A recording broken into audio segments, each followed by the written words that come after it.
एक सेकेंड बस स्टूडेंट्स।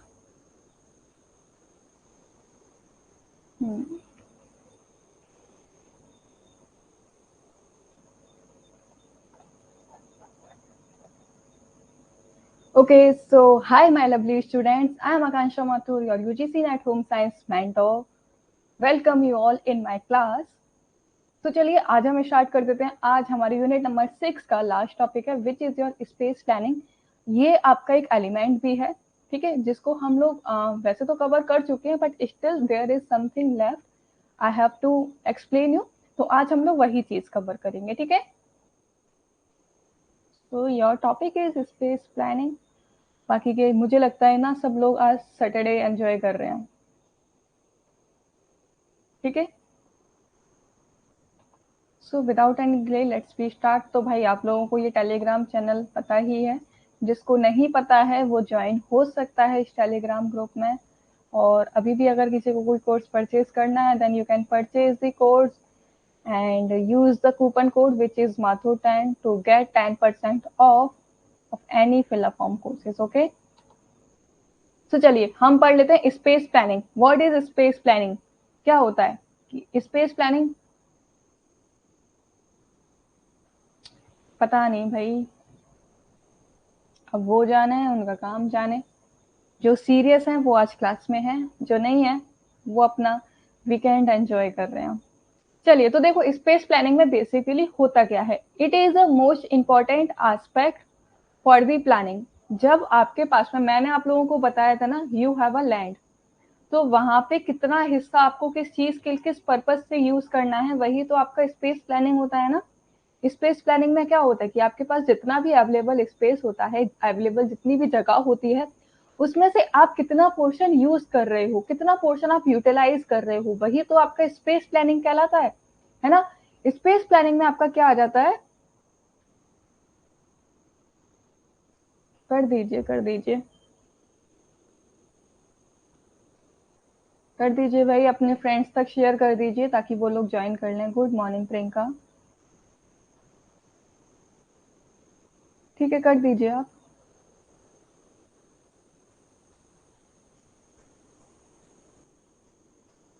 कैसे प्रियंका, आप रेगुलर नहीं हो क्लास में? तबीयत वगैरह ठीक है आपकी?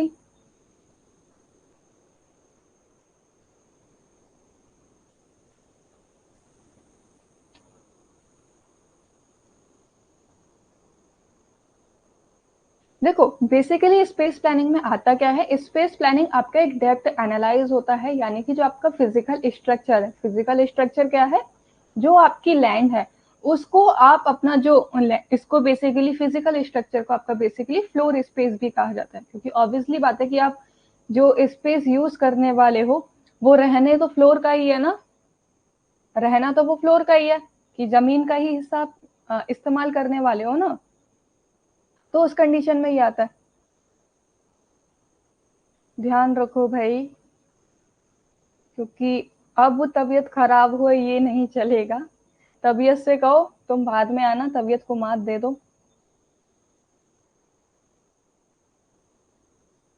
प्रॉपर प्रिकॉशंस रखो, अपने डाइट वाइट पे ध्यान रखो, है ना, क्योंकि अब डेट आपकी आ चुकी है और एग्जाम नजदीक आ रहे हैं। एक एक करके दिन घटता जा रहा है आपका, तो अब उस कंडीशन में तो हम नहीं कर सकते ना। चलिए तो देखो यहाँ पे होता क्या है, ये बेसिकली आपका क्या है कि डेप्थ एनालाइज होता है, जहां पे हम लोग देखते हैं कि जो हमारा, सिंपल फॉर्म में समझो यार, कि जो हमारा फ्लोर स्पेस है ना, फ्लोर स्पेस आपको ये दिख रहा होगा, ये हर किसी ने ये प्लान बनाए होंगे, है ना।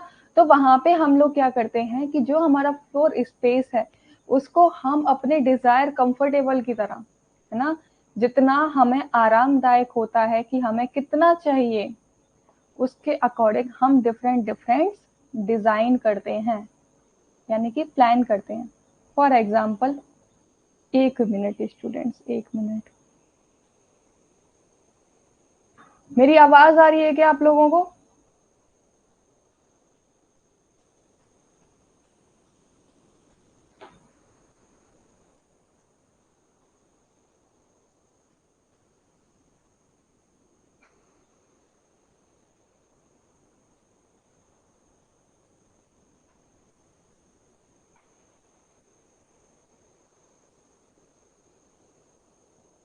आवाज आ रही है क्या मेरी?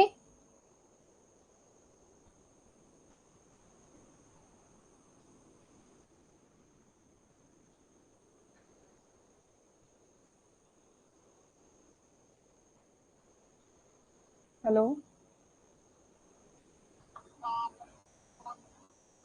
अरे भाई तू क्लास के टाइम पे ही फोन करती है, अभी रुक जा, मैं क्लास ले लूँ, मैं तब करूंगी मैं। मालूम है तुझे? माँ नहीं, माँ तुझे पता है कि मेरी 10 बजे क्लास होती है, फिर भी।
क्या कह रहे हो भाई?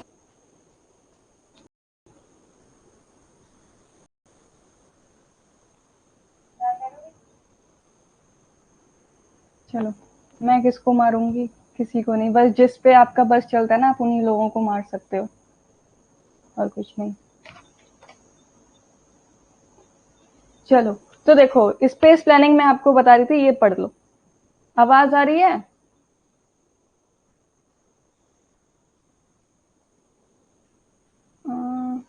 ज्वाइन नहीं हो रहा है, क्यों भाई?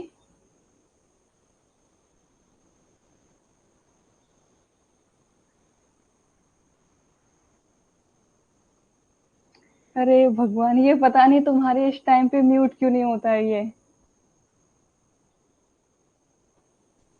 चलो, क्या क्या सुन लिया तुमने? यार मुझे तो वो शर्मिंदा कर देते हैं। हाय। ऐसा क्या सुनाई दे गया तुम लोगों को, ये बताओ जरा।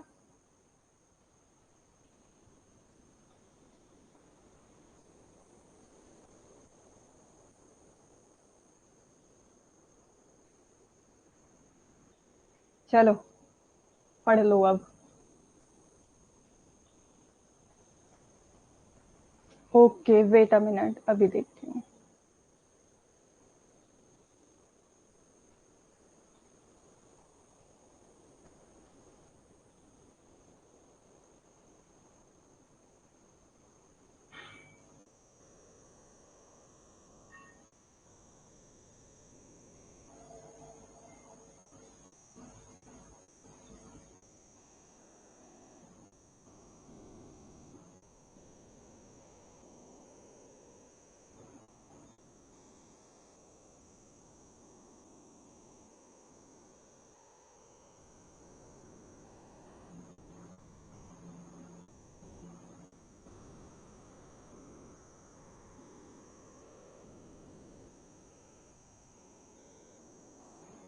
ओके, आ गई।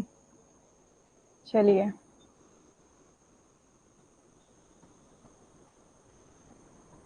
अरे यार, तुम लोग तो सच में, ये कुछ नहीं, बस मेरे कुछ हैं साथ के, वो तो मुझे बदनाम कर देंगे मेरे स्टूडेंट के सामने। ऐसा कुछ नहीं है आज, चलो तुमने तो भाई, चलो ठीक है, पढ़ लो अब।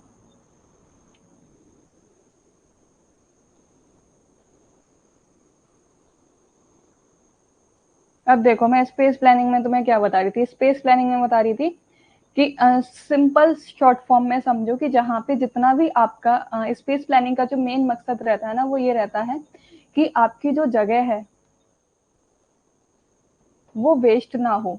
है ना, मतलब आप प्रॉपर तरीके से यूटिलाइज कर पाओ स्पेस को, ठीक है, जिससे कि आपकी जितनी भी आपकी डिजायर बेसिक नीड्स होती हैं आप उनको फुलफिल कर पाओ और आराम से रह पाओ, कंफर्ट के साथ में रह पाओ, और आपकी डे टू डे एक्टिविटीज हैं, ठीक है, एक्टिविटी हो पाए आराम से, और आप इजीली वहां पे रह भी पाओ। क्योंकि बहुत बार आप लोगों ने देखा है ना कि ऐसा घर बनवा लेते हैं जहाँ पे क्या होता है कि आप रहते तो हो लेकिन स्टिल फर्क क्या पड़ जाता है कि वहां फर्क ये पड़ जाता है कि आप लोगों ने घर बनवाया तो जब स्पेस ही नहीं रहता। फॉर एग्जाम्पल आपने ये, जैसे कि मैं उस दिन भी आपको बता रही थी कि आपने ये रूम बनवाया और रूम के बगल में ही आपने एकदम किचन बनवा दी। अब यहीं से आपने किचन में आपने इतना ज्यादा बिल्कुल स्पेस ही नहीं रखा, क्योंकि किचन में क्या होता है कि आपको स्पेस की ज्यादा जरूरत होती है ताकि आप इजीली वहां पे अपना काम कर पाओ।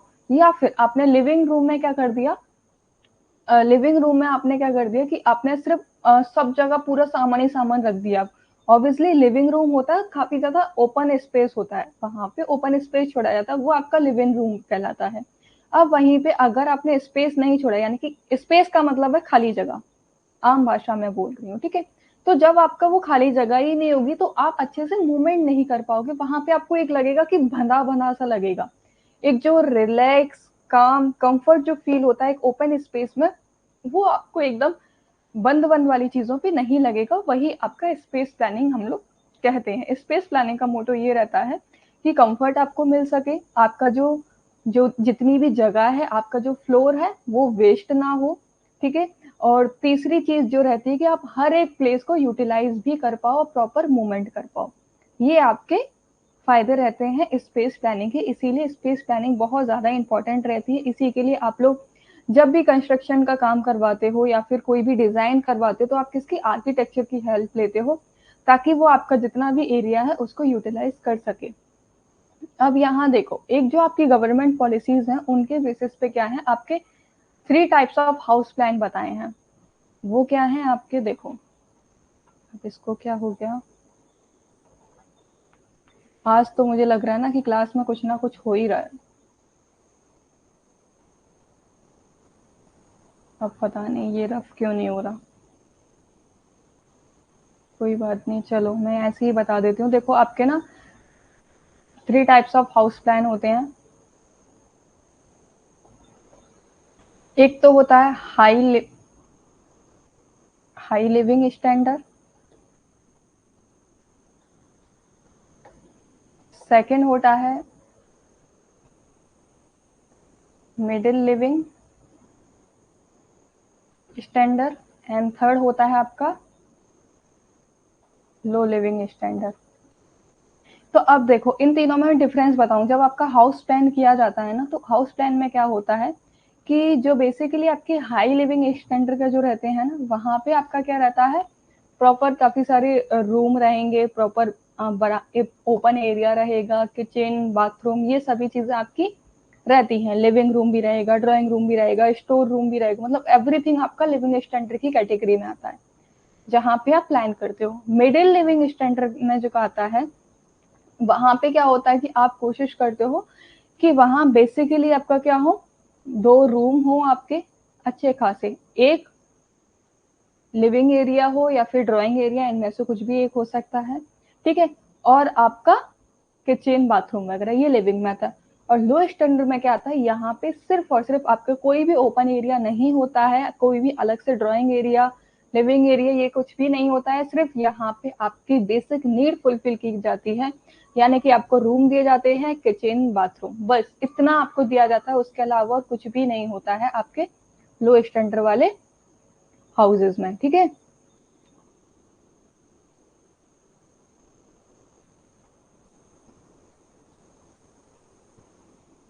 हाँ, गुड मॉर्निंग अंजू भाई। कल आपको बहुत याद किया जा रहा था, कैसे अभी तबीयत ठीक है आपकी? राखी जी भी नहीं आ रही है काफी दिनों से, क्यों नहीं आ रही हैं भाई? ठीक है।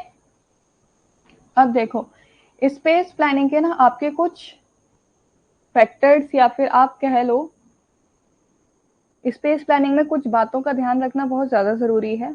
वो ये होती हैं कि सबसे पहला, यहाँ पे जगह छोड़ी कि नहीं छोड़ी, देखो एक मिनट बस।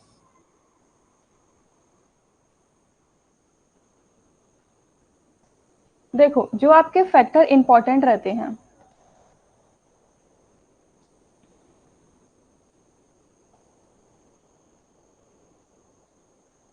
ओके ओके, टेक केयर बच्चा।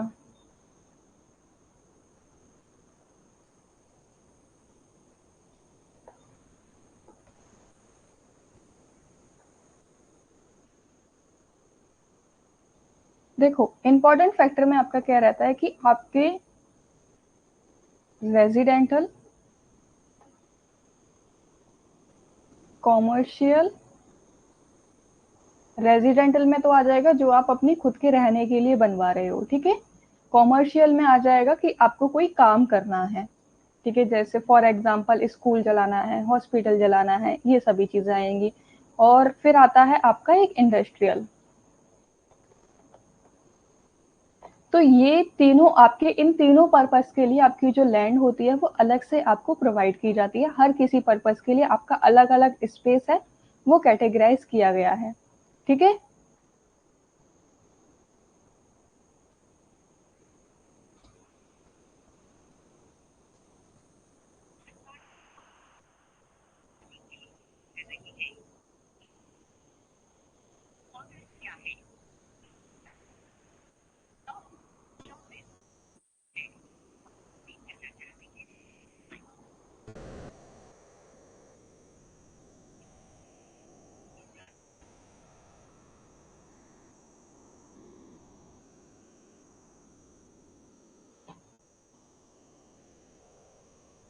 आवाज आ रही है मेरी?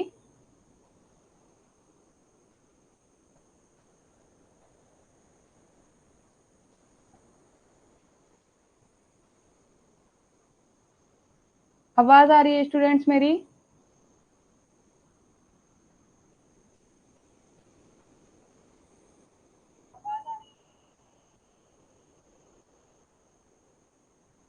ठीक है। देखो, हम्म, भाई अंजू जी को सब लोग चॉकलेट गिफ्ट कर दो।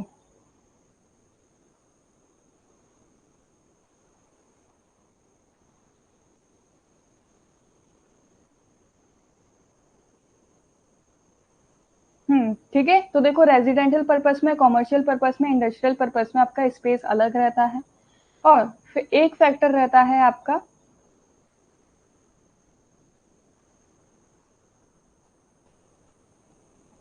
कि जब हम लोग स्पेस प्लानिंग करते हैं ना, तो वहां पे हम ये भी याद रखते हैं कि आपकी लाइटनिंग कैसी है। कि यानी कि आप फेज देखते हो ना, जब भी आप जमीन खरीदने जाते हो तो आप देखते हो ना डायरेक्शन, किस डायरेक्शन का फेज है ये, south direction, north, east, west, किस डायरेक्शन का है ना। और वेंटिलेशन भी इसी कैटेगरी में आ जाएगा, ताकि प्रॉपर आपको खुली हवा मिल सके। तो ये कुछ फैक्टर्स हैं जिनका हम लोग अपना स्पेस प्लानिंग करते टाइम में ध्यान रखते हैं, ठीक है। और स्पेस प्लानिंग हमारा क्यों जरूरी होता है? ताकि हमको एक प्रोटेक्शन मिल सके,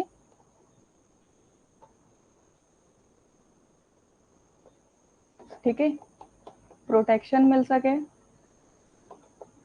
एंड सेकंड होता है आपका कि आपको प्राइवेसी मिल सके, क्योंकि मेन मुद्दा तो यही रहता है ना कि आप जब भी घर अपना बनवाते हो प्राइवेसी के लिए बनाते हो, कि वहां आप सिक्योर फील करते हो, ठीक है।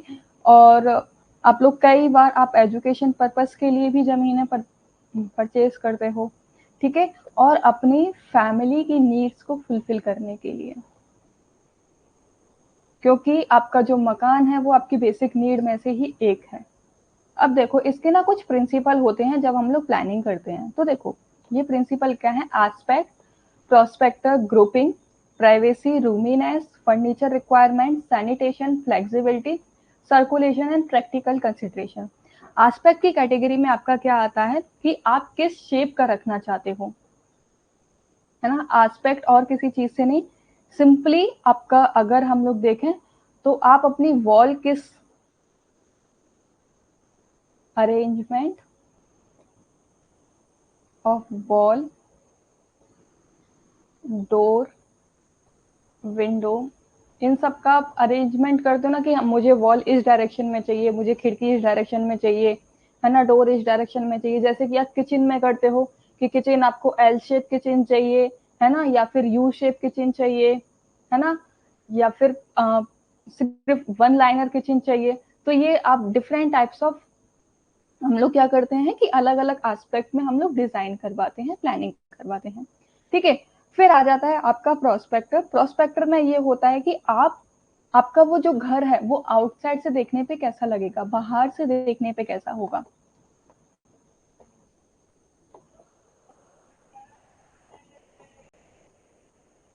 ठीक है, ग्रुपिंग में क्या करते हैं, ग्रुपिंग में अगेन हम आ जाता है कि हमें रूम कहाँ चाहिए, किचन कहाँ चाहिए, कितने रूम चाहिए, कितने रूम नहीं चाहिए, ये सभी चीजें हम लोग ग्रुपिंग की कैटेगरी में करते हैं। इसको मैं प्लेसमेंट के नाम से डाल देती हूँ। ठीक है,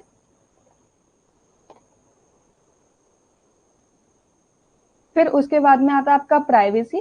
privacy one of the most important factor, यानी कि यहाँ पे हम लोग क्या करते हैं कि देख लेते हैं कि पब्लिक बिल्डिंग है या फिर खुद का प्राइवेट ही घर है, तो यहाँ पे ऑब्वियसली बात है खुद की एकांतता के लिए।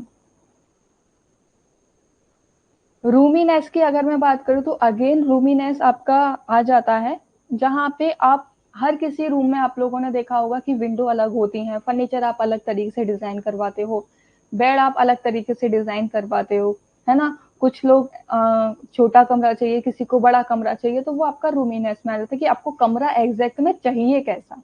ठीक है, कि आपको अपनी फ्लोर कैसी चाहिए, वॉल पे कोई टेक्सचर चाहिए या नहीं चाहिए, वो आपका रूमीनेस की कैटेगरी में आता है।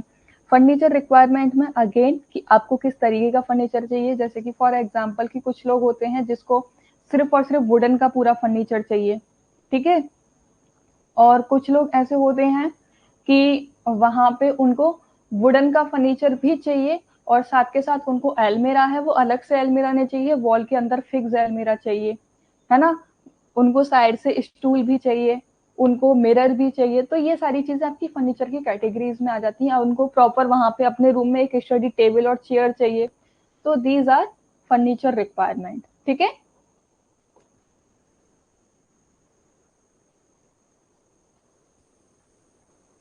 ये आ जाएगा। सैनिटेशन में अगेन वही क्लीनिनेस का पर्पस आ जाता है। कुछ लोग सैनिटेशन के लिए क्या होते हैं कि अपना बाहर के एरिया में सैनिटेशन की जो भी व्यवस्था है उसको करते हैं, या फिर कुछ लोग ऐसे होते हैं कि अपने रूम में ही अपना बाथरूम अटैच करवा लेते हैं। So it is also very person to person. ठीक है, फ्लेक्सिबिलिटी में आ जाएगा। देखो फ्लेक्सिबिलिटी की अगर मैं बात करूं तो जैसे कहा जाता है कि आपका जो डाइनिंग रूम है वो हमेशा किचन के पास में होना चाहिए, ताकि किचन में आप जो भी खाना वगैरह बना रहे हो तो इजीली उसको आप डाइनिंग रूम तक लेके जा सको, है ना। वहां पे आप इजीली उनको सर्व कर पाओ, वो इजी हो जाता है। अगर वहीं पे आप डाइनिंग रूम है वो काफी ज्यादा दूर जाके बना दोगे तो उससे क्या हो जाएगा कि जब तक आपको खाना ले जाने में भी वहां पे बहुत ज्यादा परेशानी होगी और आप लोग खुद परेशान हो जाओगे। ठीक है,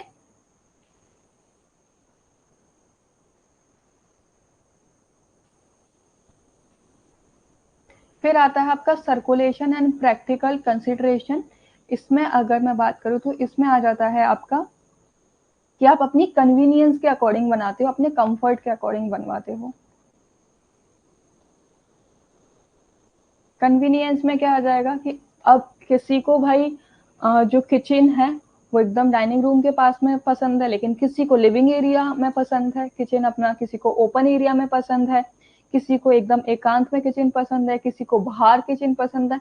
तो ये आपका प्रायोरिटाइज आ जाती है कि आप अपनी सुविधा अनुसार बनवाते हो।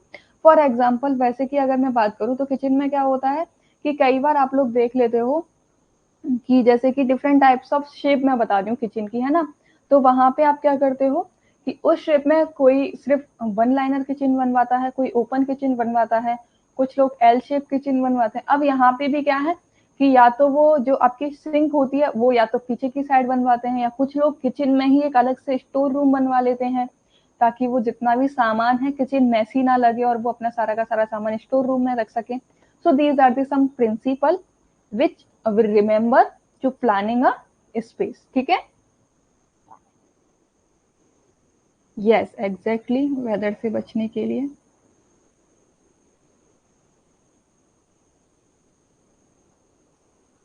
कोई नहीं Anju ji, just be positive, सब कुछ अच्छा होगा।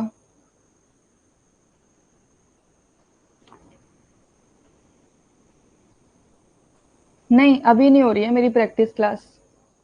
जब होगी सबसे पहले आप ही को इन्फॉर्म किया जाएगा, डोंट वरी। क्योंकि आप ही हो ज्वाइन करने वाले और आप ही को नहीं बताया जाएगा, ऐसे कैसे हो सकता है भाई।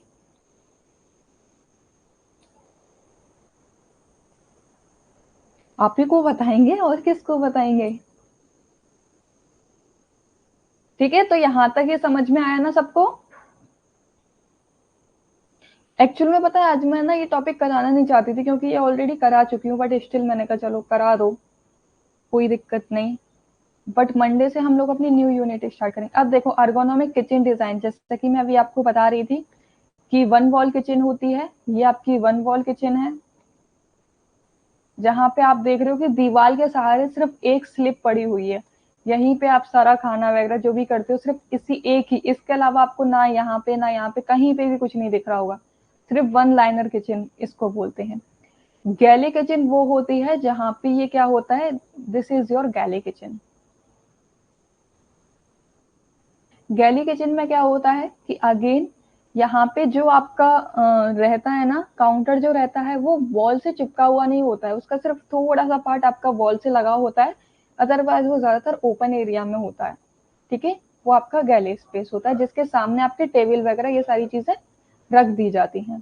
ठीक है, फिर उसके बाद में आती है आपकी L shape kitchen. L shape kitchen को it is the most suitable kitchen माना जाता है हर पर्पस के लिए। इसको एक तरीके से आप कह सकते हो स्टैंडर्ड किचन की कैटेगरी में डाला जाता है एल शेप को। ठीक है, गैली किचन जो मैं आपको बता रही हूँ वहां पे सिर्फ आपका एक काउंटर होता है, उस काउंटर के आके जैसे कि फॉर द ब्रेकफास्ट है ना, तो थोड़ा बहुत खाना वगैरह खाने के लिए आपके यहाँ पे सिर्फ टेबल डली होती है आपके काउंटर के सामने। ठीक है, वो होता है आपका गैली किचन,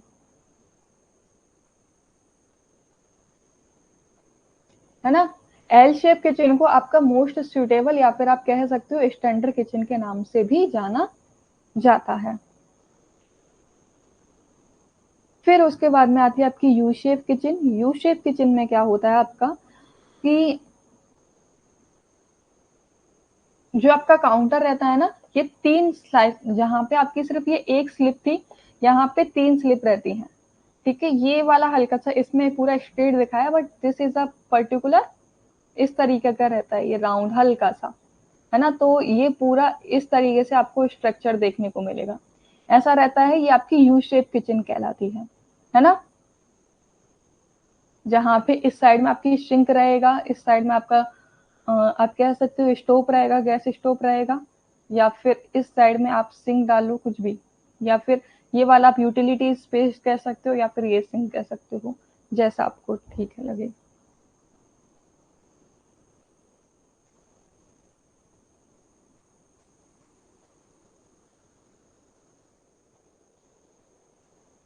ठीक है, यानी कि अगर मैं गैली किचन बोलूँ तो ये बेसिकली आपके सेंटर में होती है। ठीक है, ये आपका कौन सा बताया था, एल शेप किचन। फिर उसके बाद में ये आपकी यू शेप किचन। फिर आती है आपकी पेनिनसुला किचन। पेनिनसुला किचन में आपका क्या होता है कि एक सेकंड रुको स्टूडेंट्स।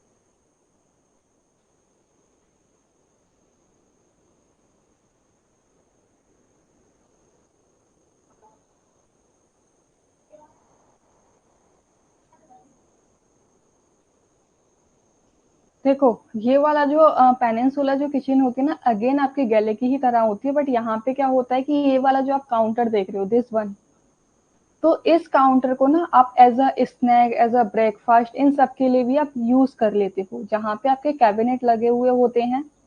ठीक है, और यहीं पे आप कुकिंग करते हो। आप लोग ये कैबिनेट लगे हुए देख रहे हो, कैबिनेट तो इवन इसमें भी एल शेप किचन में भी आपको लगे हुए हैं, इसीलिए इसको काफी ज्यादा स्टैंडर्ड किचन भी माना जाता है। ठीक है। और फिर आपका रहा जैसे कि फॉर एग्जाम्पल कई बार ऐसा होता है ना कि आप बार काउंटर भी अपनी किचन में बना देते हो, जहाँ पे अगर आपका कोई गेस्ट आता है तो वहाँ वो आपके बैठ जाता है और आप किचन में काम करते रहते हो, ताकि आपको बोर फील ना हो।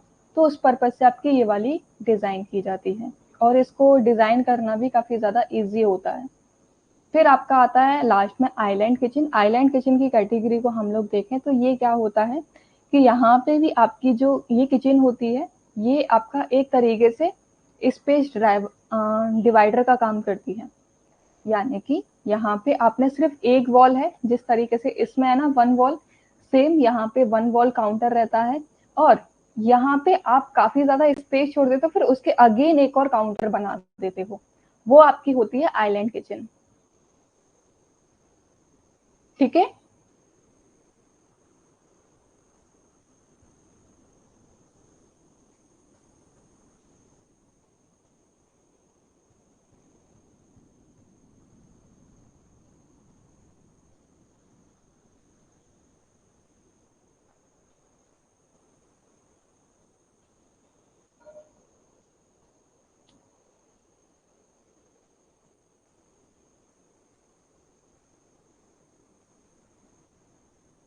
चलो, अब देखो बिल्डिंग लॉज, ये थोड़ा इंपॉर्टेंट सा है, इसको देख लो। बिल्डिंग लॉज जो होते हैं ना, building bye laws, building bye laws जो होते हैं ना, ये एक तरीके के सेट ऑफ नॉर्म होते हैं जो कि आपके गवर्नमेंट के द्वारा, गवर्नमेंट जो अथॉरिटीज होती है ना, एक बार फिर से बता दूं। ठीक है, एक मिनट। देखो वन वॉल किचन में क्या होता है कि यहाँ पे सिर्फ और सिर्फ आपकी एक ही दीवार से आपकी जो स्लिप होती है वो लगी होती है। ठीक है। और जो आपकी गैलरी जो होती है यहाँ पे, ये एक तरीके से आपके सेंटर में बनाई जाती है। जितना भी आपका घर होता है ना, तो वहां पे आप जो भी आपका सेंटर ऑफ द हाउस होता है, उस जगह पे आपकी इस किचन को डिजाइन किया जाता है, जहाँ पे एक ये जो काउंटर आपको दिख रहा है, यहाँ पे तो आप खाना वगैरह बनाते हो, और ये एक काउंटर होता है यहाँ पे स्पेशली आप सिर्फ इस पूरे काउंटर को अपने श्रिंक वगैरह इन सब चीजों के लिए आप यूज करते हो। एल शेप किचन आपकी स्टैंडर्ड होती है, जहाँ पे एक साइड में आपका सिंक होता है, यूटिलिटी स्पेस होता है, आपकी गैस स्टोव होती है। ठीक है। फिर उसके बाद में यू शेप किचन में आपका क्या रहता है, यहाँ पे हम थ्री वॉल्स को यूज करते हैं। ठीक है। थ्री वॉल्स में जहाँ पे आपकी दो परपेंडिकुलर होती है, दो आमने सामने होती है, और एक आपकी कोने में होती है। ये आपकी यू शेप किचन हो जाती है, जहाँ पे आपको स्पेस, यूटिलिटी स्पेस काफी मिल जाता है, लेकिन आपका जो ओपन स्पेस रहता है, ये डिपेंड करता है कि आपके पास में जगह कितनी है किचन के लिए। ठीक है।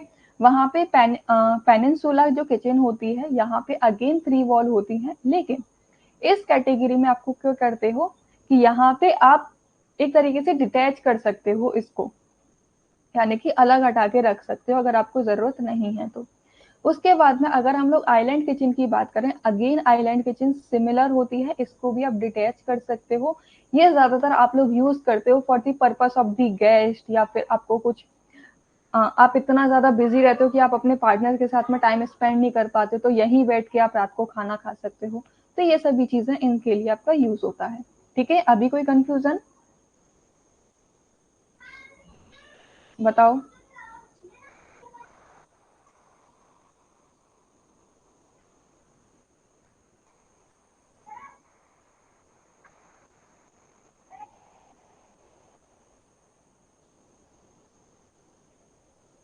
और जितने भी ये लेआउट है ना, ये डिपेंड करता है कि आपके घर में कितने मेंबर हैं, क्या है, उसके हिसाब से आपकी ये बनाई जाती है।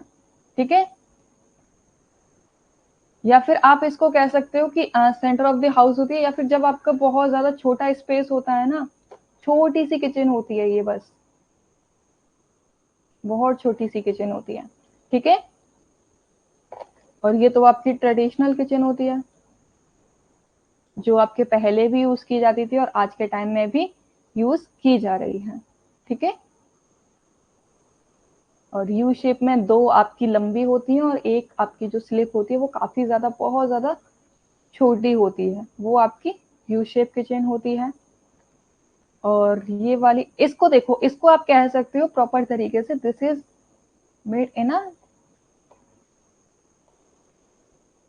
ये आपका जो ओपन स्पेस आप लोगों ने देखा है ना, जो खुली किचन होती है, उस कैटेगरी में आप इस वाली किचन को डाल सकते हो।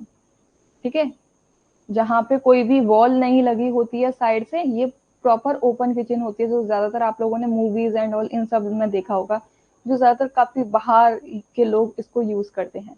ठीक है,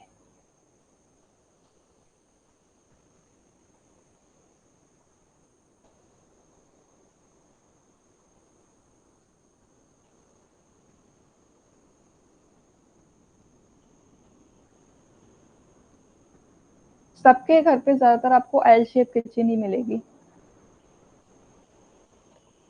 फिर जो बिल्डिंग बायलॉज होते हैं, बिल्डिंग बायलॉज जो होते हैं, ये आपकी लोकल जो अथॉरिटी होती है, गवर्नमेंट के द्वारा ये आपके असाइन किए जाते हैं। ठीक है, ये सेट ऑफ नॉर्म्स होता है। सेट ऑफ नॉर्म्स की अगर हम लोग बात करें, तो आपके जितने भी मानदंड होते हैं घर से रिलेटेड, कौन से नियम है, कौन से कानून है आपको फॉलो करने चाहिए, वो आपके बायलॉज की कैटेगरी में आते हैं। ये क्यों होता है? जैसे कि देखो, आपका जिससे आप जमीन खरीदते हो उसके लिए कानून अलग होते हैं, और जो जमीन खरीद रहा है उसके लिए कानून अलग होते हैं। अब ये कानून डिसाइड कौन करता है? तो डिसाइड जो होते हैं, ministry of urban development affairs द्वारा ये डिजाइन किए जाते हैं, जो कि आपकी गवर्नमेंट अथॉरिटी है।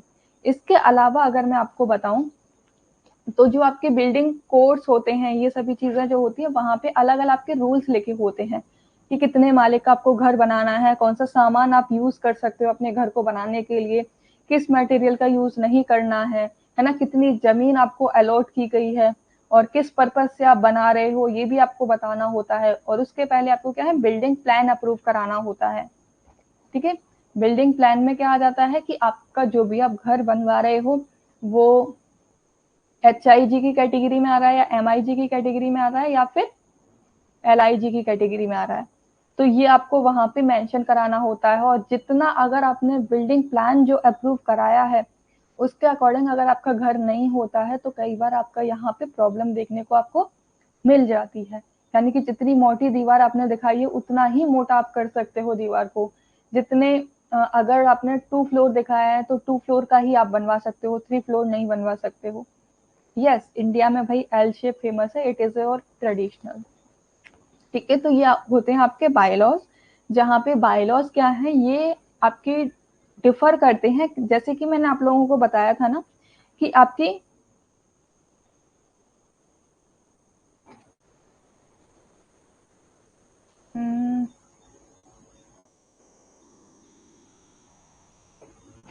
अरे अभी ये थोड़ी देर पहले मैं अरे यार मैं क्या बोल गई यहाँ पे।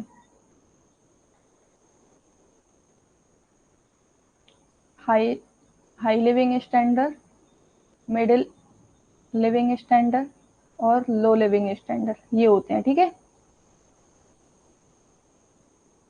मैं खुद भूल गई थी यहाँ।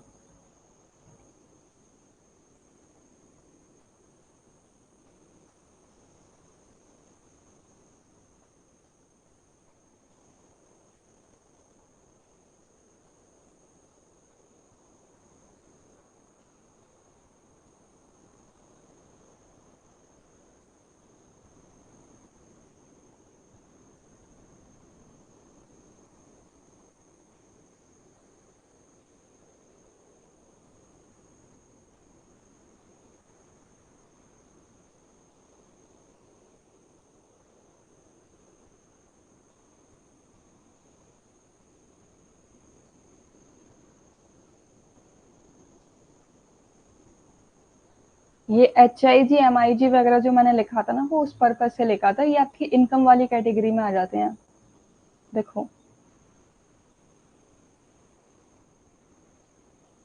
ये भी तुम लोग तो एकदम मुझे गलत कर देते हो। HIG MIG और LIG। अब रुको, मैं बाद में इनकी आपको फुल फॉर्म बताऊंगी। अब यहाँ पे देखो, जो आपकी प्रॉपर्टी होती है ना, जो आपका लैंड होती है, वो आपकी क्या करती है, पर्सन टू पर्सन या फिर बरी करती है। क्यों करती है? अभी मैंने आपको थोड़ी देर पहले कुछ समझाया था कि रेजिडेंटल पर्पस के लिए आपके लॉज अलग होते हैं, कॉमर्शियल पर्पस की जो जमीन होती है उसके लिए लॉज अलग होते हैं, और जो आपकी इंडस्ट्रियल जो एरिया होता है उसके लिए आपके रूल्स हैं वो अलग होते हैं। ठीक है, इन पर्पज से आपकी जो लॉज हैं वो अलग अलग आपके बनाए जाते हैं। लॉज का मतलब होता है कानून। हर पस अगर आप रहने वाली जमीन ले रहे हो तो वहां पे आपके अलग रूल फॉलो करने होंगे। वहीं अगर आप किसी कॉमर्शियल पर्पज से ले रहे हो तो वहां पे आपको अलग रूल फॉलो करने होते हैं। इंडस्ट्रियल पर्पज से ले रहे हो तो देखना होता है कि वहां पे रहने कहीं वो रेजिडेंशियल एरिया के आसपास तो नहीं है जगह जहाँ पे आप इंडस्ट्री ओपन करना चाहते हो, है ना। तो ये सभी चीजें आपकी क्या है, इस कैटेगरीज में आती हैं, बायलॉज की कैटेगरी में। ठीक है। बायलॉज का जो काम होता है ये आपको एक तरीके से प्रोटेक्शन देना, है ना, आपकी कोई लड़ाई वगैरह ना हो उन सबसे बचना, ये सभी कैटेगरी आएंगी। ये set of rules and regulation होता है जो कि आपकी लोकल अथॉरिटी द्वारा चलाया जाता है, जैसे कि municipal parties, corporation of the city और टाउन। और ये हर सिटी और टाउन के अकॉर्डिंग अलग अलग होते हैं। देखो बायलॉज में आपको क्या ध्यान रखना चाहिए कि आप जो भी घर बनवा रहे हो तो वहां पे आपके जो रिलेटेड आपकी गवर्नमेंट है उनके क्या अधिकार वगैरह हैं। ठीक है। Differ as per property type, जैसे कि रेजिडेंटल, कॉमर्शियल और इंडस्ट्रियल, या फिर इसको कर लो RIC। RIC में क्या आ जाएगा भाई, रेजिडेंटल, इंडस्ट्रियल और ये आ जाएगा कॉमर्शियल। ठीक है। ये 3 टाइप की आपकी प्रॉपर्टी होती हैं। और प्रोपोगेट ऑर्डरली डेवलपमेंट, किस तरीके से वहाँ डेवलपमेंट हो रहा है, ये सभी चीजें। Safe guard safety, safe guard safety में आ जाएगा, यानी कि अगर आप कोई इंडस्ट्री ओपन कर रहे हो तो वहां पे कोई रेजिडेंटल एरिया तो नहीं है, ये चीजें। डेविएशन में डीम प्रॉपर्टी इलीगल, यानी कि यहाँ पे आपको ध्यान रखना चाहिए कहीं आप किसी दलाल से तो जमीन नहीं खरीद रहे हो जो आपको इलीगल वे में आपको जमीन दिला रहा हो, और बाद में जाके जब चेकिंग आती है ना, गवर्नमेंट की साइड से, तो वो आपको क्या कर दिया जाए, आपको कह दिया जाए कि अरे आपकी तो जमीन ही इलीगल है ना। तो ये सब चीज आपकी आएंगी। हाउसिंग फाइनेंस क्या होता है, हाउसिंग फाइनेंस के लिए आपका देखो एक इंस्टीट्यूट होता है जिसको आप फाइनेंस इंस्टीट्यूट कहते हो, जहाँ पे हर कोई इस परिस्थिति से होकर गुजरता ही है, जहाँ पे आप क्या करते हो अपना घर बनवाने के लिए जब आप लोन वगैरह लेते हो, अपना घर बनवाने के लिए एक्स्ट्रा फाइनेंस की आपको जब जरूरत पड़ती है उसको हम लोग हाउसिंग फाइनेंस कहते हैं। ठीक है। जैसे कि आपकी प्लॉट की कॉस्ट क्या है इस पे डिपेंड करता है आपका हाउसिंग फाइनेंस। आपकी बिल्डिंग मटेरियल आप कौन सा यूज कर रहे हो, कुछ लोग जैसे कि आजकल अलग अलग कंपनी के सामान आ रहे हैं, कुछ हैवी सामान यूज करते हैं, कुछ लो क्वालिटी का सामान यूज कर लेते हैं, तो वहां पे भी कॉस्ट आपकी डिफर हो जाती है। लेबर चार्जेस, कुछ लोग एक ही लेबर से काम कराते हैं, कुछ लोग अलग अलग, यानी कि आपकी जो आपका कारपेंटर के काम के लिए आप अलग लेबर लगाते हो, है ना, पेंटिंग के काम के लिए आप अलग लेबर लगाते हो, आप अपने टाइल्स एंड ऑल के लिए अलग लेबर है आपकी, और आपकी कंस्ट्रक्शन के लिए अलग लेबर है। तो ये आपका कॉस्ट ऑफ लेबर भी आपके हाउसिंग फाइनेंस की कैटेगरी में आता है। Cost of water, electricity supply, sanitary, ये सभी चीजें आपकी हाउसिंग फाइनेंस की कैटेगरी में आता है।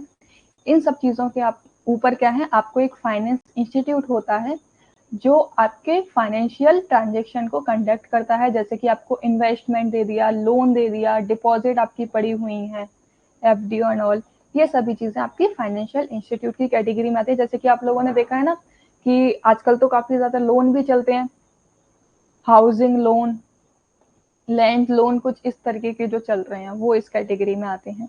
पब्लिक पॉलिसी इसके रिगार्डिंग बनाई गई है, जहाँ पे क्या आता है कि आपकी साइट और कंस्ट्रक्शन को देखते हुए आपको बनाया जाता है। जो गवर्नमेंट ने आपकी 1985 और 86 में आपकी एक योजना चलाई थी, क्या थी, इंदिरा आवास योजना। इसके तहत क्या किया गया था कि जितने भी सेंट्रल सेक्टर हैं, ठीक है, सेंट्रल सेक्टर 1985 से 86 में चलाया गया था, जहाँ पे जितने भी रूरल लैंडलेस हैं, यानी कि जितने भी ग्रामीण लोग हैं जिनके पास में जमीनें नहीं हैं, उनको एम्प्लॉयमेंट दिया जाएगा, और उनके लिए एक कमरा, एक किचन, अटैच लैट्रिन बाथरूम और स्मोकलेस चूल्हा भी उनको प्रोवाइड किया जाएगा। ये आपकी इंदिरा आवास योजना चलाई गई थी, है ना, जो कि किसके लिए थी, ग्रामीण लोगों के लिए थी।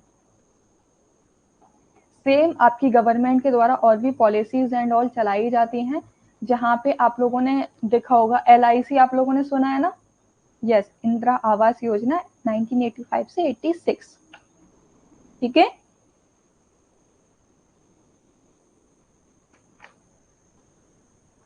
ग्रामीण लोगों के लिए थी, और जो ज्यादातर गरीब थे, जिनके पास में घर नहीं था, उन लोगों के लिए थी। ये नहीं कि जिनके पास में घर है भैया उन्हीं को आप दे दो, वो चीज नहीं थी यहाँ पे, ठीक है। हाउसिंग कैटेगरी में आप किस किस से आप लोन लेते हो, यानी कि अगर आप अपना फाइनेंशियल हेल्प लेते हो, किससे लेते हो? एक तो आप बैंक से लेते हो, ठीक है। दूसरा आप लेते हो LIC, लाइफ इंश्योरेंस कॉर्पोरेशन, जिसको हम लोग कहते हैं। यस, जीवन के साथ भी, जीवन के बाद भी, है ना। फिर उसके अलावा हम लोग अगर देखें तो HDFC बैंक है, वो भी आपको एक अलग से हाउसिंग डेवलपमेंट कॉर्पोरेट, एक होता है आपका हुडको, जो होता है आपका हाउसिंग डेवलपमेंट कॉर्पोरेशन, ठीक है।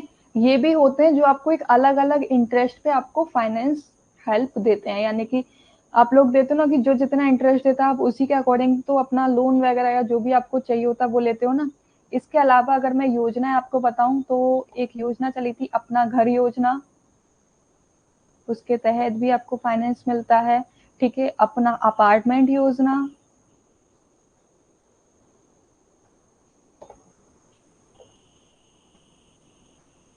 उसके बाद में एक अचल संपत्ति योजना चली थी,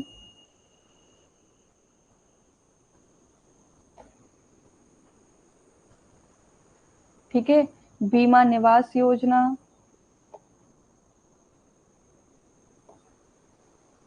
तो ये सभी क्या है, आपकी हाउसिंग से ही रिलेटेड थी, ठीक है।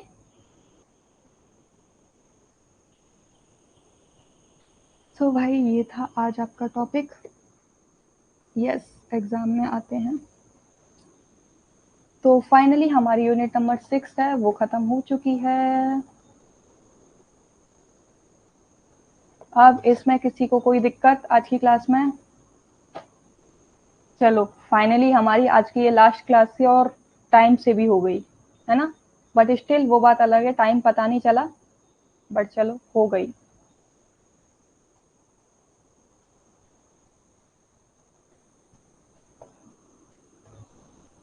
देखो आपको थोड़ा हुड़को के बारे में बता देती हूँ। हुड़को जो थी ना, अरे कहाँ गया,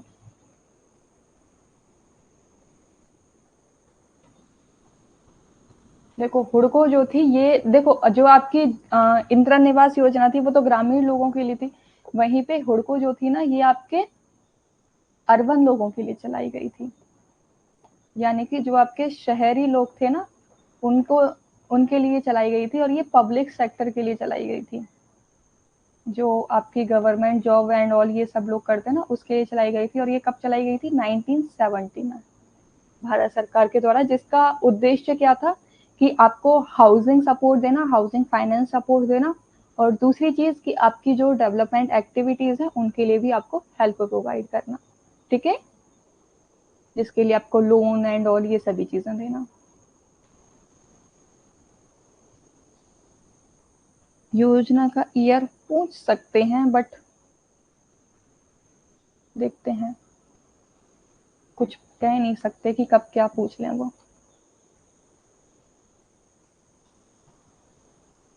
मुझे एक्चुअल में ना इनके ईयर दिखेंगे, मैं आपको शेयर कर दूंगी फिर, ठीक है। मैं शेयर कर दूंगी इनके नाम लिख के, इनके आगे ईयर भी लिख दूंगी मैं। डन, क्योंकि मुझे देखना पड़ेगा कि कहाँ पे लिखा हुआ है ये, तो मैं फिर आपको ढूंढ के आपको दे दूंगी, क्योंकि एक्चुअल में मैं ये कल भी देख रही थी बट मुझे ये कल दिखा नहीं था मेरे पास प्रॉपर। इसका ना कुछ पेपर वगैरह पे मैंने ये लिख के रखे हुए थे, तो मैं सोची थी कि मैं वही आपको डाल देती, तो मुझे वो जैसे ही मिलेगा मैं आपको शेयर कर दूंगी।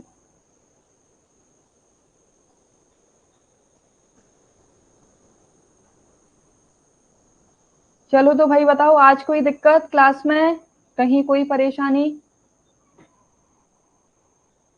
और अब बताओ मुझे कि किस किस को कहाँ क्या परेशानी आ रही है, क्लासेस में मजा तो आ रहा है ना? ऐसा तो नहीं कि कोई दिक्कत हो रही हो भाई?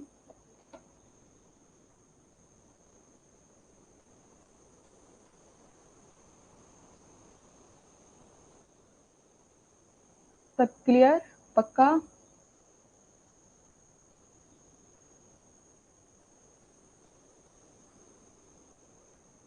ओके, चलो आज आपसे एक सवाल मैं पूछ रही हूँ। पहली चीज तो ये बताओ कि पेपर 1 की बुक अपने स्टूडेंट्स में से किसी ने ली है क्या?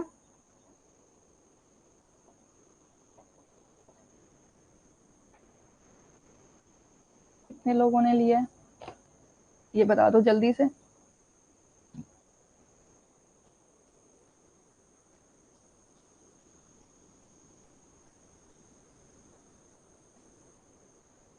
ठीक है, मैं वो क्लियर करके ही आपको सेंड किया करूंगी। ठीक है,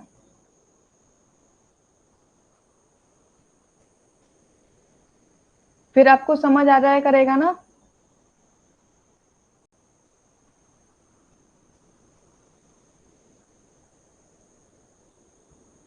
ओके ओके, मतलब फिर ऐसा तो नहीं ना मैं ये रेड पेन हटा दिया करूंगी मैं पूरा, बट ऐसा तो नहीं है कि आपको फिर बाद में नहीं समझ में आए कि क्या लिखा है क्या नहीं लिखा हुआ है। ठीक है, तो मैं अब ये विद एनोटेशन आपको सेंड नहीं किया करूंगी, विदाउट एनोटेशन आपको सेंड कर दिया करूंगी। ठीक है, आपको बुक शायद इसीलिए फ्री नहीं मिली होगी क्योंकि आपने कोर्स पहले परचेज कर लिया होगा।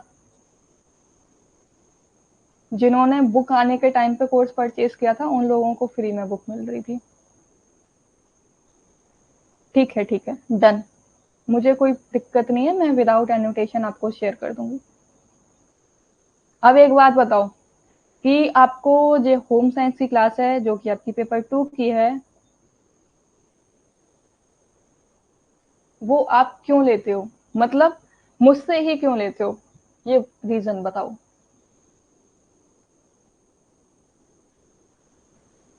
जल्दी, टाइम नहीं है।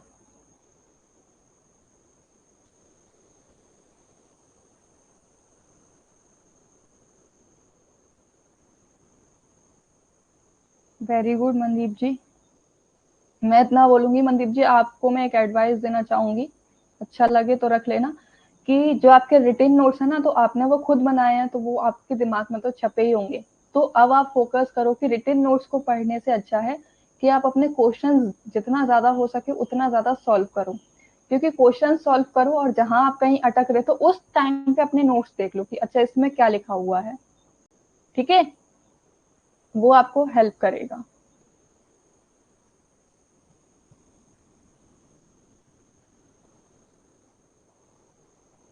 ओके, ठीक है।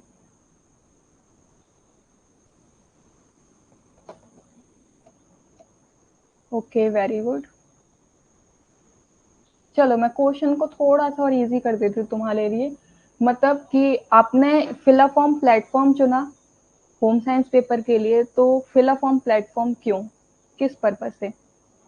ठीक है, अच्छे से समझाते हैं। ओके, अब एक बात बताओ यहाँ पे, जो मैं मेन मुद्दे पे आती हूँ, अपने मेन क्वेश्चन पे आती हूँ मैं, कि जब आपको इतना सब रीजन पता है तो आपने अभी तक रिकमेंड क्यों नहीं किया है भाई किसी को, ये बताओ मुझे। चलो,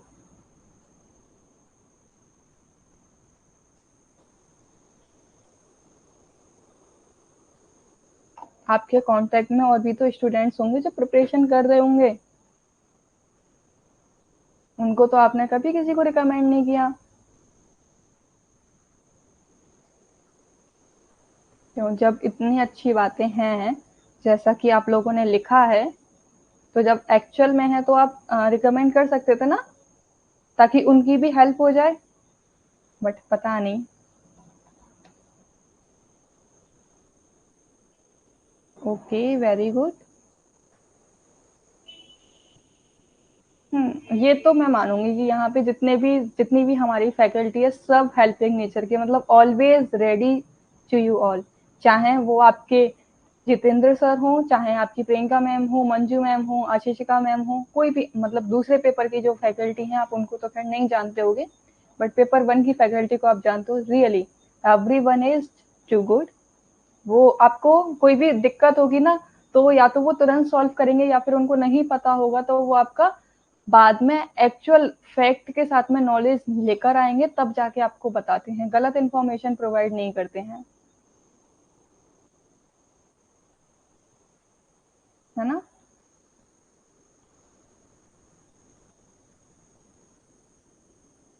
यस, ये चीज होती है, I can relate with it.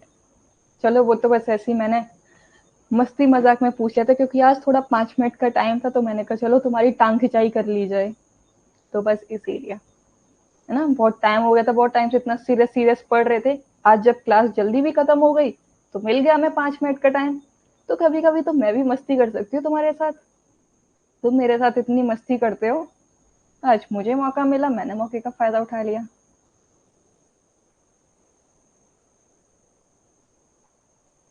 चलो ओके, सो पढ़ाई करो, एंजॉय योर संडे, स्टडी करते रहो अपनी, ठीक है। और क्वेश्चंस को जितना ज्यादा हो सके उतना सॉल्व करो, कोई भी दिक्कत हो आप पूछ सकते हो कभी भी मुझसे, ठीक है। मंडे से हम लोग अपना स्टार्ट करेंगे न्यू यूनिट, होपफुली हम लोग कोशिश करेंगे कि ये यूनिट हम लोग जल्दी जल्दी कवर कर लें, ताकि हमारे जो रिवीजन है वो स्टार्ट हो पाए, है ना।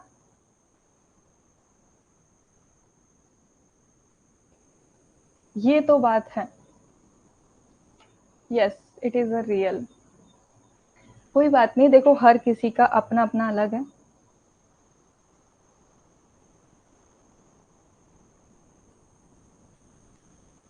कोई बात नहीं, कोई बात नहीं। चलो सब लोग अपना ध्यान रखो, स्पेशली प्लीज अपनी हेल्थ का ध्यान रखो, कहीं पे अपना बीमार मत पड़ो, कहीं चोट मत लगाओ, कोई एक्सीडेंट वैक्सीडेंट मत करो भाई अपना। You are all are precious, तो take care yourself and your family also, है ना, क्योंकि आपको एग्जाम देने जाना है भाई, मेरे शेर पुत्रों।